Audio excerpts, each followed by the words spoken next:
Olá a todos, sejam bem-vindos a mais um episódio do Café Ciência e Fé. Estamos de volta com a nossa rúbrica dos cromos medievais. Hoje, em particular, vamos olhar para Roberto Grosseteste, Bispo de Lincoln. Lembro que, se a relação da fé com a ciência é um tema que vos interessa, não se esqueçam de pôr o gosto, partilhar e comentar este nosso episódio. Ao fazerem isso, estão a ajudar-nos a divulgar e a continuar este podcast.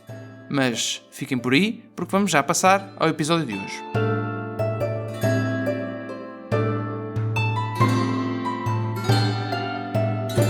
Olá, sejam bem-vindos a mais um episódio do Café Ciência e Fé.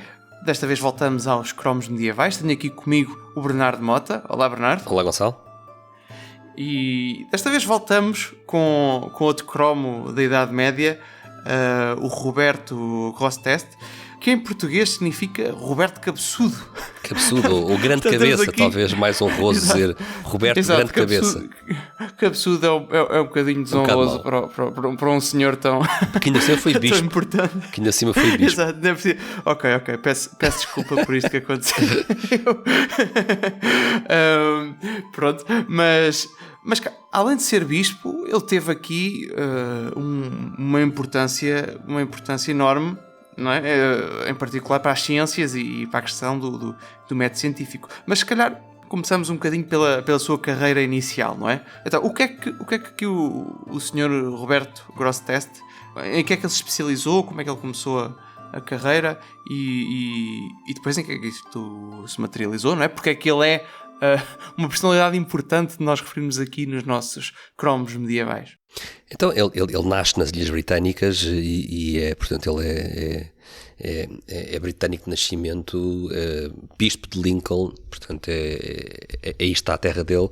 Também por vezes se pode chamar ele Roberto Lincoln, e tem piada que ele ganhou este apelido Roberto Cabeça Grande, ou Robert Greathead, ou às vezes Robert Grosseteste, quando afrancesamos o nome dele, porque ele era considerado realmente uma grande cabeça. É daí que vem este apelido.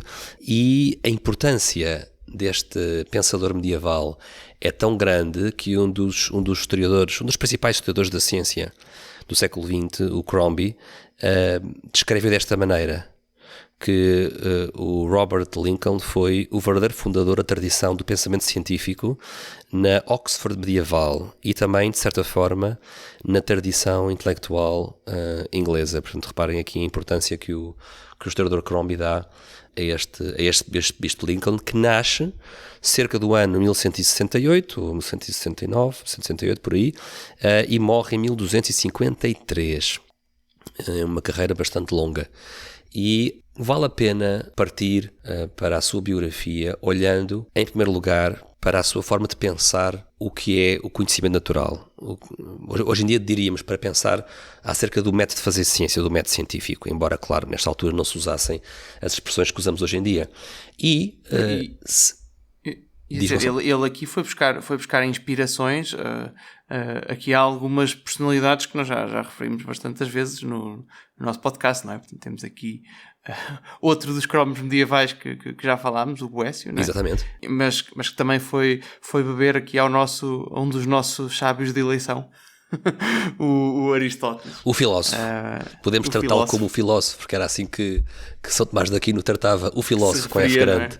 Por isso, em todos os episódios, para quem nos está a ouvir, sempre que nós dissermos o filósofo, já sabem que estamos a falar de Aristóteles. Exato. É a consideração que nós temos por Aristóteles. Mas dizes bem, porque o Boécio também comentou esta questão do método de obter conhecimento natural, do método experimental, mas o Boécio, quando o faz, já está a fazer na esteira de Aristóteles. Aristóteles, na sua obra Segundos Analíticos posteriores, comenta que há dois sentidos neste método de obter conhecimento. Há o sentido indutivo, e quando se faz indução, parte-se de um conjunto de experiências para se chegar a uma teoria que as explica, mas também, diz Aristóteles, há o segundo sentido dedutivo, em que, quando temos uma teoria explicativa, essa teoria vai ter previsões ou conclusões ou consequências, e nós depois vamos ver se elas se correspondem à realidade fazendo experiências.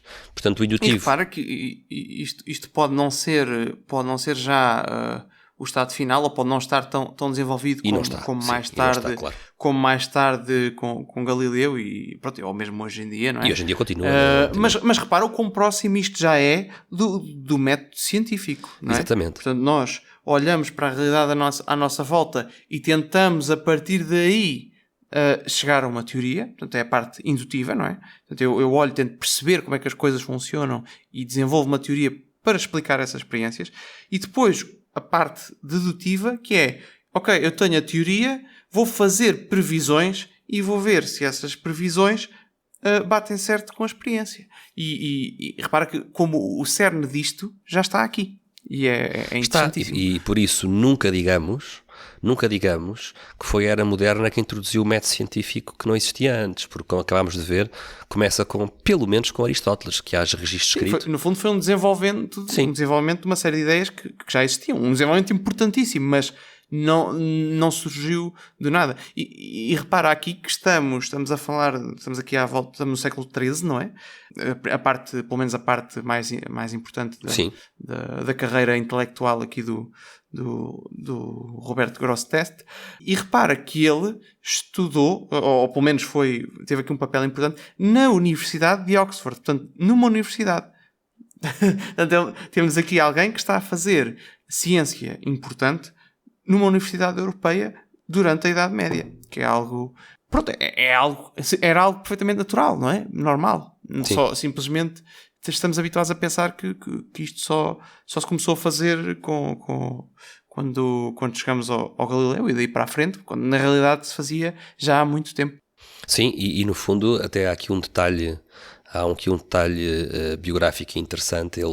O apogeu da sua carreira pedagógica ou de professorado terá sido entre 1229 e 1235, mais ou menos, e ele torna-se bispo precisamente em 35. Agora estou aqui um bocadinho a especular, mas talvez as obrigações eclesiásticas tenham introduzido esta guinada na sua vida, porque quando morre o bispo anterior, ele é eleito como bispo de Lincoln e por isso temos aqui, como acontece outras vezes na Idade Média, né? Temos aqui uma figura que atinge altos graus na hierarquia da Igreja Católica e que é um homem de um conhecimento intelectual profundíssimo e avançado.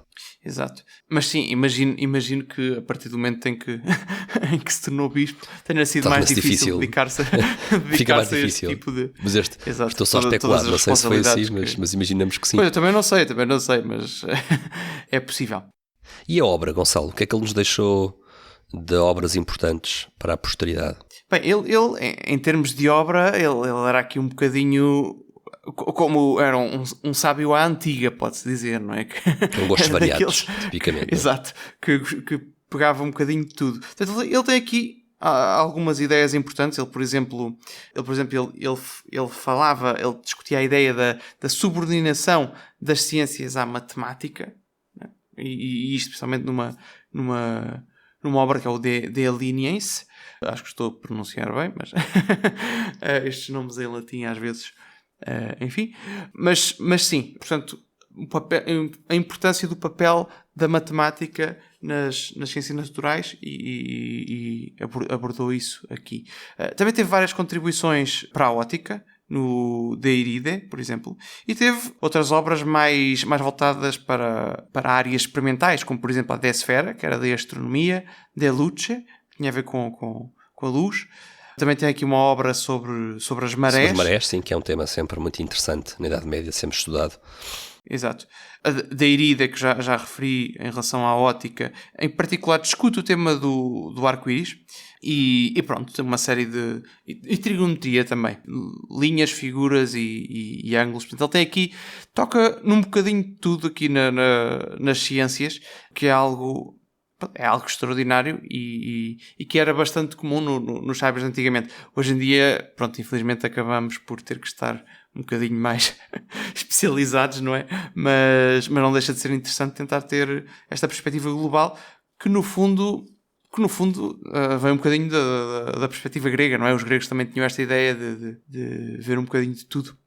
E com uma característica muito interessante, que já é uma semente do que vai ser a importante questão do Estatuto das Matemáticas, que é um tema muito importante a partir do século XVII, sobretudo, mas que aqui já encontra um princípio e um primórdio, porque o Roberto Grosseteste, nas suas obras, começa a defender uma hierarquia. Ele não é o primeiro a fazê-lo, mas defende uma hierarquia nas áreas científicas, nomeadamente que quando se estuda óptica, por exemplo, para se estudar óptica é preciso antes dominar a geometria, porque a óptica depende da geometria e, por sua vez, a geometria é um dos ramos da matemática, no fundo, para a medição do espaço. E portanto, há aqui uma hierarquia em que a matemática acaba por ser mais fundamental do que a geometria, que por sua vez é mais fundamental do que a óptica.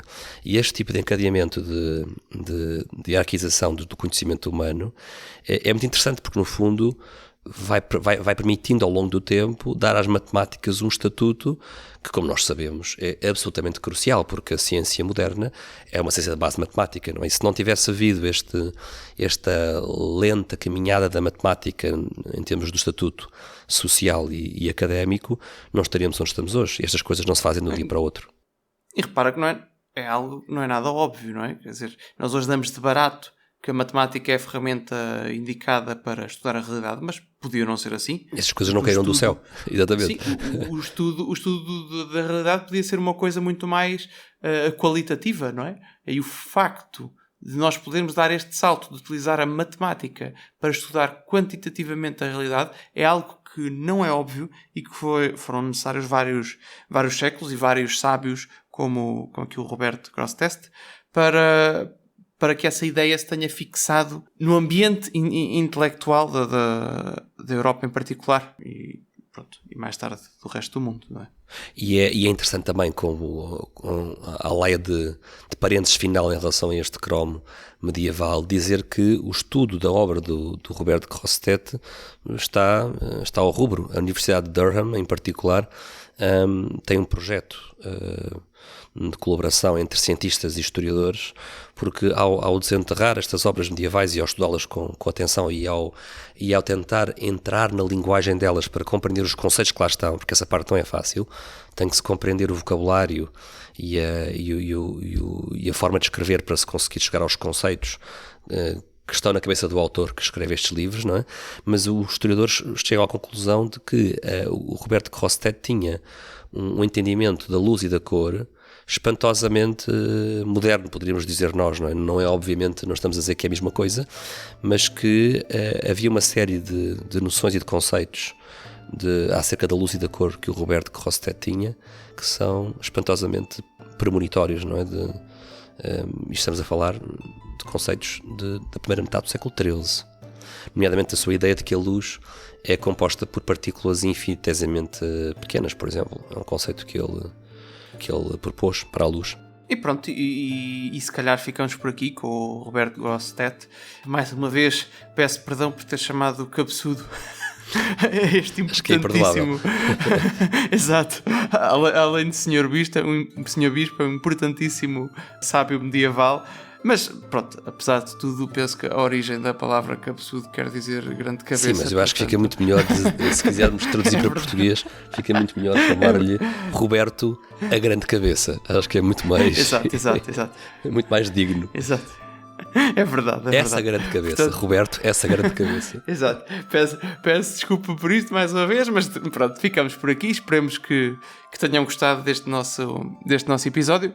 O Café Ciência e Fé volta em breve com novos temas e com novos cromos medievais. E pronto, até à próxima. Obrigado, Bernardo, por este bocadinho. Até à próxima. Um abraço.